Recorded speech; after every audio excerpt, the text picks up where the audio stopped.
룻기 4장 13절에서 22절 말씀까지 같이 읽겠습니다. 이에 보아스가 룻을 맞아여 아내로 삼고 그에게 들어갔더니 여호와께서 그에게 임신하게 하심으로 그가 아들을 낳은지라. 여인들이 나오미에게 이르되 찬송할지로다. 여호와께서 오늘 내게 기업 물을 자가 없게 하지 아니하셨도다. 이 아이의 이름이 이스라엘 중에 유명하게 되기를 원하노라. 이는 내 생명의 회복자이며 내 노년의 봉양자라. 곧 너를 사랑하며 일곱 아들보다 귀한 내 며느리가 낳은 자로라 하니라. 나오미가 아기를 받아 품에 품고 그의 양육자가 되니 그의 이웃 여인들이 그에게 이름을 지어주되 나오미에게 아들이 태어났다 하여 그의 이름을 오벳이라 하였는데 그는 다윗의 아버지인 이새의 아버지였더라. 베레스의 계보는 이러하니라. 베레스는 헤스론을 낳고 헤스론은 람을 낳고 람은 암미나답을 낳았고 암미나답은 나손을 낳았고 나손은 살몬을 낳았고 살몬은 보아스를 낳았고 보아스는 오벳을 낳았고 오벳은 이새를 낳고 이새는 다윗을 낳았더라. 아멘. 반갑습니다. 우리 옆에 계신 분들하고 같이 한번 인사 나누고 오늘 말씀 시작하도록 하겠습니다. 반갑습니다. 네, 반갑습니다. 네. 네.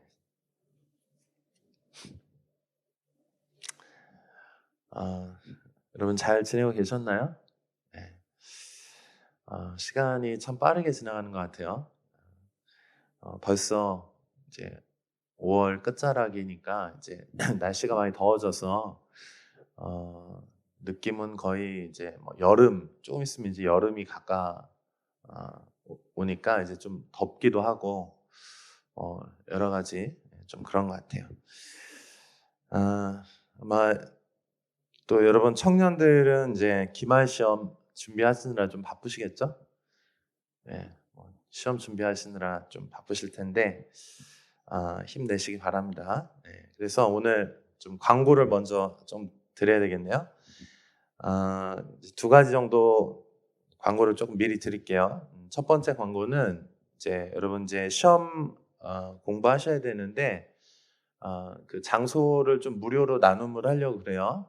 그래서 이제 내일부터 해서 이제 월요일부터 금요일까지 3주간 여러분 팀 조별 과제하거나 또 팀별 모임 하는 분들 또 개인적으로 공부하실 분들은 오후 4시부터 이제 밤 11시까지 여기 장소를 그렇게 이제 오픈을 하니까 필요하신 분들은 이제 신청을 해주시면 됩니다. 그래서 신청하신 분에 한해서 그 신청하실 시간들 그렇게 공부하실 수 있도록 그렇게 시간과 장소를 이렇게 내어 드리려고 합니다.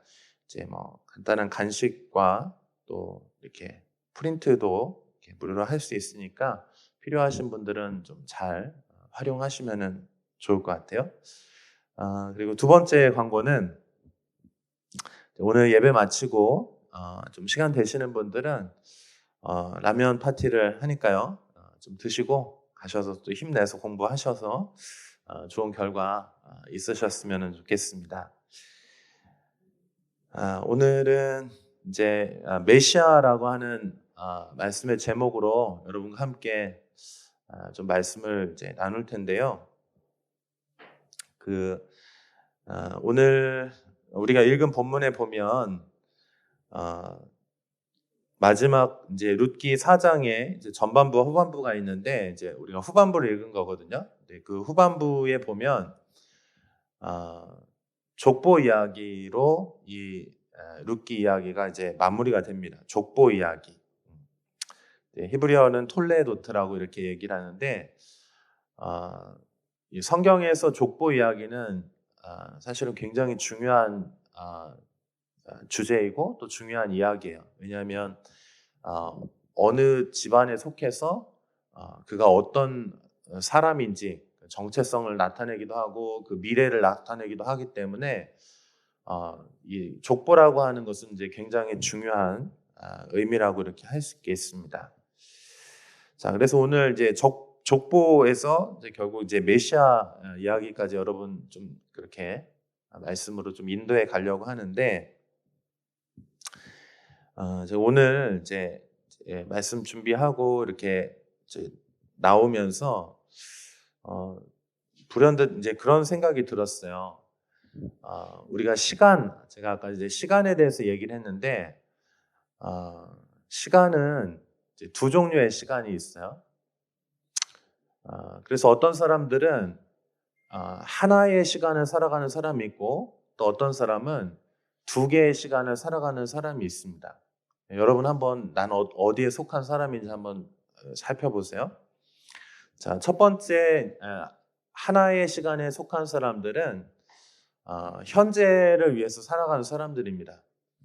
그러니까 현재가 굉장히 중요하고, 그리고 지금 살고 있는 이 세상의 삶이 이제 전부라고 이렇게 생각하고 살아가는 사람들을 하나의 시간을 살아가는 사람이라고 이렇게 말씀드릴 수 있어요. 그 다음에 또 다른 부류의 사람이 있는데, 두 번째 부류의 사람은 두 개의 시간을 살아가는 사람이에요. 그래서 이 사람들은 어떤 사람이냐면 똑같이 살아갑니다. 첫 번째 사람들처럼 현재의 시간을 살아가요. 이 세상의 시간을 굉장히 중요한 의미를 가지고 살아갑니다. 그런데 이 사람들은 하나의 시간이 더 있다라고 생각해요. 그 하나에 더 있다라고 하는 그 시간은 어떤 시간이냐면 죽음 이후에도 영원한 시간이 있다라는 것을 믿는 사람들이에요. 그래서 이 두 번째 부류의 사람들은 이 영원한 시간 안에서 지금 현재의 시간을 어떻게 살아야 될지를 인식하고 그것을 위해서 살아가는 사람들입니다. 크리스천들은 당연히 두 개의 시간을 살아가는 사람들이겠죠. 그래서 여러분 집에 족보가 있나요? 혹시 족보 있는 분 있어요, 집에? 있어요, 혹시? 요즘에는 사실 족보 거의 잘 없죠. 그냥 이야기만 듣죠. 근데 족보는 이제 굉장히 중요해요. 그래서 이 족보는 왜 중요하냐면은 어떤 삶을 살았는지 나타내기 때문에 그래요. 그리고 우리는 하나의 시간을 살아가는 사람들은 대체적으로 어떻게 생각하면 내 한 세대만을 생각해요. 그렇죠? 내가 어떻게 잘 살았냐, 못 살았냐, 또 내 인생의 끝이 어떠냐 이거 생각보다는 지금 바로 앞에 있는 시간들을 살아가기 바빠요. 아마 여러분도 지금 시험 기간인데 그런 생각이 들 거예요. 인생에 대해서 길게 생각하는 것보다는 당장 이제 다음 주부터 이제 레포트를 어떻게 빨리 마무리를 하고 좋은 성적을 거둘까 이게 굉장히 중요하잖아요. 그래서 바로 앞에 있는 문제들에 대해서 이제 집중하게 돼 있습니다. 그런데 이 룻기가 4장으로 되어 있는 짧은 책인데 마지막 이야기 마무리를 이제 족보 이야기로 한다는 것은 굉장히 중요한 의미가 있다라고 말씀드렸죠. 왜냐하면 22절이 이렇게 끝나기 때문에 그래요. 오벳은 이새를 낳고 이새는 다윗을 낳았더라. 아기 낳아서 기르는 얘기가 이제 족보 이야기인데 오벳은 이새를 낳고 이새는 다윗을 낳았더라. 그래서 이 다윗의 이야기가 나오기 때문에 중요하고 이 다윗의 이야기는 그냥 다윗의 이야기로 끝나는 게 아니고 결국은 어디까지 연결되냐면 예수 그리스도까지 연결이 되는 거야. 그래서 이 족보 이야기는 사실은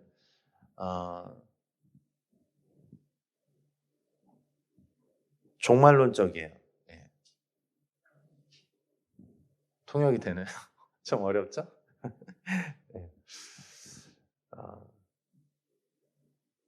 룻기 이야기는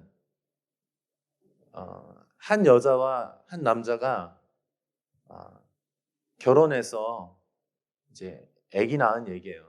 오벳을 낳았다라 이거잖아요. 그런데 그 이야기가 그 이야기는 뭐냐면 현재 이야기. 그렇죠? 남자와 여자가 만나서 결혼해서 아이를 낳는 것보다 더 중요한 것이 뭐가 있겠어요? 제일 중요하죠. 여러분 연애도 잘 하시고 결혼도 잘 하시고 아이도 잘 낳길 바랍니다. 제일 중요해요. 현재 가장 중요한 거예요. 자, 그런데 현재의 이야기인데 이 이야기는 족보로 이어지면서 결국은 다윗과 그리고 이것은 예수 그리스도의 오심에 대한 그런 족보 이야기로 연결이 됩니다. 마태복음에 보면 1장에 보면 그 족보 이야기로 시작이 되는 거예요. 그래서 룻기는 종말론적이면서 이제 그리스도 중심적인 책이다 이렇게 얘기를 할 수 있어요. 예수님에 대한 이야기 한마디도 안 나옵니다. 그리스도에 대한 이야기 안 나와요. 메시아라는 단어 안 나와요. 제가 오늘 제목은 메시아라고 잡았지만 메시아라고 하는 단어 이야기 안 나와요. 그냥 현재를 사는 이야기예요. 먹고 사는 이야기고 결혼하는 이야기고 결혼해서 아기 낳았다 이 얘기거든요. 자, 그런데 제가 이제 시작하면서 그렇게 말씀드렸잖아요. 두 종류의 시간을 살아가는 사람들이 있다. 첫 번째 종류의 사람은 맞아요, 똑같아요. 공부 열심히 하고 좋은 성적 받아서 좋은 취업을 하고 돈을 많이 벌고 그리고 결혼해서 행복하게 사는 이야기예요. 첫 번째 부류의 사람의 이야기입니다. 근데 두 번째 부류의 사람이 있다고 했죠? 영원한 시간. 나 혼자 세대가 아니고 족보가 있고 다음 세대가 태어나고 또 다음 세대가 태어나고 그래서 이 족보는 다윗의 족보이고 또 메시아가 오시는 그 족보가 된다라고 하는 현재를 살아가지만 미래를 바라보고 미래를 기대하는 사람들이 바로 두 번째 부류의 사람이에요. 여러분은 어떤 시간을 로 살아갑니까? 여러분 하나님을 만난 사람들은요 현재를 살아가지만 두 번째 시간, 영원한 시간에 대한 기대감을 가지고 그것을 위해서 현재를 투자하고 현재의 그것을 위해서 미래 열매를 위해서 씨앗을 심는 그런 삶을 살아가는 사람들입니다. 사탄의 전략이 있습니다. 사탄의 전략은요 하나님의 사람들이 영원한 하나님의 세계를 보지 못하게 해요. 그래서 현재의 삶에 집중하면서 그들이 늘 이렇게 주입하는 게 있어요. 그게 뭐냐면 바빠요. 여러분은 어떤 삶을 살고 바쁘다 이런 삶입니까? 아니면 영원한 시간 속에서 현재 내가 무엇을 해야 될지 방향과 의미를 가지고 기대감을 가지고 그것을 위해서 씨앗을 심는 삶을 살고 계십니까?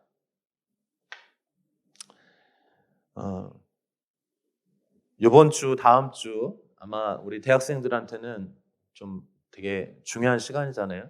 그런데 제가 이제 이 말씀하면서 특별히 이것을 이제 여러분에게 좀 권면하고 싶어요. 여러분 바쁘게 이 시간들을 성실하게 중요하게 잘 살아가는 거 너무 중요한데요. 그러면서 여러분이 공부하는 것이 여러분이 예배를 드리고 또 사람들을 만나고 밥을 먹고 또 연애도 하고 이 모든 과정들이 그냥 바쁘기 때문에 바쁜 삶이 아니고 미래의 영원한 삶을 위한 그런 씨앗을 심는 그런 의미 있는 것으로서 바쁘시기를 바랍니다. 그냥 의미 없이 바쁘게 지내지 마시고 지금의 시간들의 의미들을 가지고 중요한 그런 시간들을 여러분 보내시면 좋겠어요. 사랑하는 여러분은 그냥 아무것도 아닌 존재가 아니에요. 여러분은 하나님의 형상과 모양으로 지음받은 아주 중요한 사람입니다. 그래서 여러분, 지금 현재의 삶이 그냥 살고 끝이다라고 생각하지 마십시오.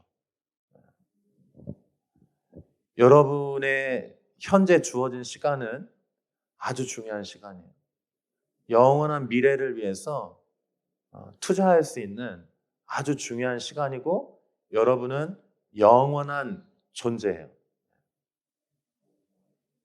여러분은 결코 지금 그저 그렇게 살다가 그냥 이 순간 그냥 즐기다가 끝날 그런 인생이 아닙니다. 여러분은 영원하신 하나님이 여러분을 부르셨고 창조하셔서 여러분을 향한 계획을 가지고 계신 하나님의 아주 중요한 사람들이세요. 자, 그러면 이 하나님을 발견한 사람들은 어떻게 살아야 하겠습니까? 값을 지불하는 삶을 살아야 되겠죠.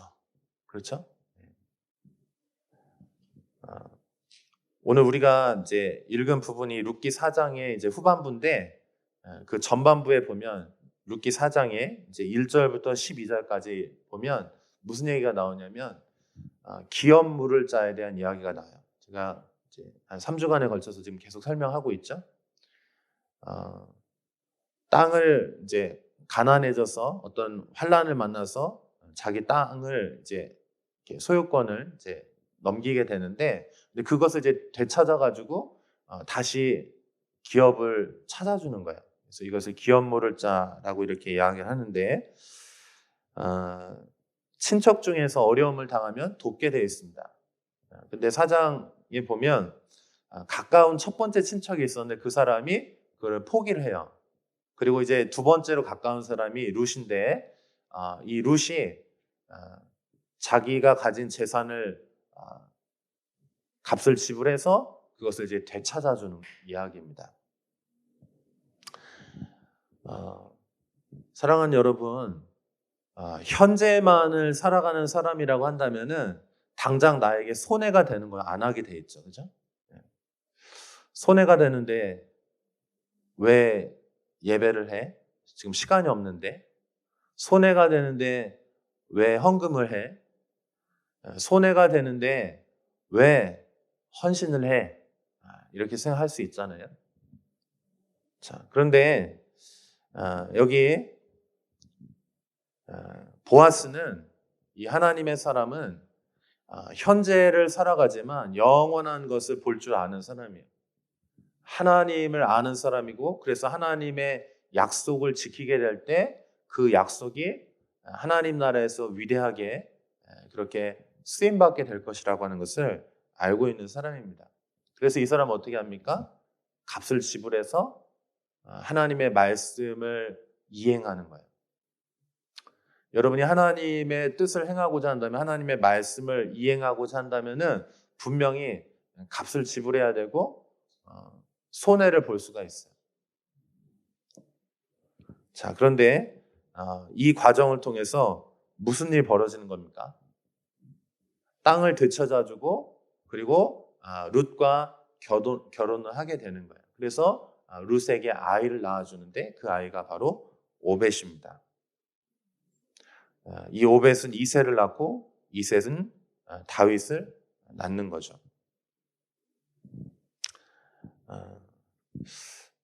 사랑하는 여러분, 우리가 이 룻기를 좀 마무리하면서 우리가 어떤 삶을 살아야 될지 같이 한번 좀 살펴보십시다. 두 개의 시간이 있다고 말씀드렸잖아요. 영원한 시간이 있고 현재의 시간이 있어요. 두 부류의 사람이 있다고 말씀드렸습니다. 그냥 현재만을 위해서 사는 사람이 있어요. 그냥 먹고 마시고 즐기고 행복하고 소유하고 그게 전부인 사람이 있고, 영원하신 하나님을 만나서 그 영원하신 하나님의 시간 속에서 그 하나님과 함께 그분을 위해서 사는 사람들이 있는 거죠.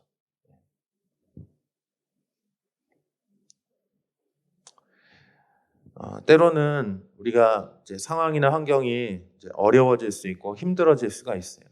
그때에도 사랑하는 여러분, 상황이나 환경에 실망하기보다는 하나님의 시간 안에서 우연처럼 보이지만 하나님의 섭리 가운데 하나님의 놀라운 주권 안에서 하나님의 일들이 일어나고 있다는 것을 여러분 보실 수 있길 바랍니다.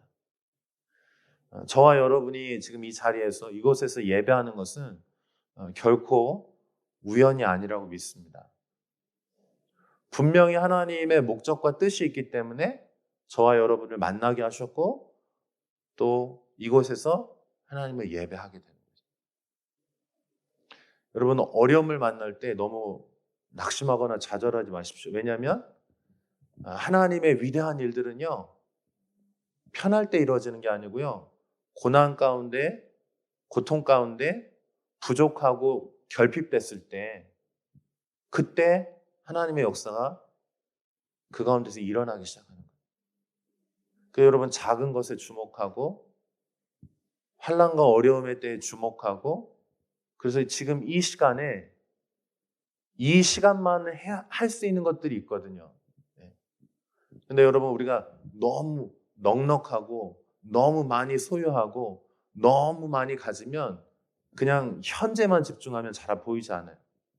영원한 시간 속에서 하나님의 시간 속에서 현재 작은 것들을 우리가 해나가기 시작할 때 그것은 하나님의 위대한 역사로 연결되는 것을 우리가 볼 수가 있죠.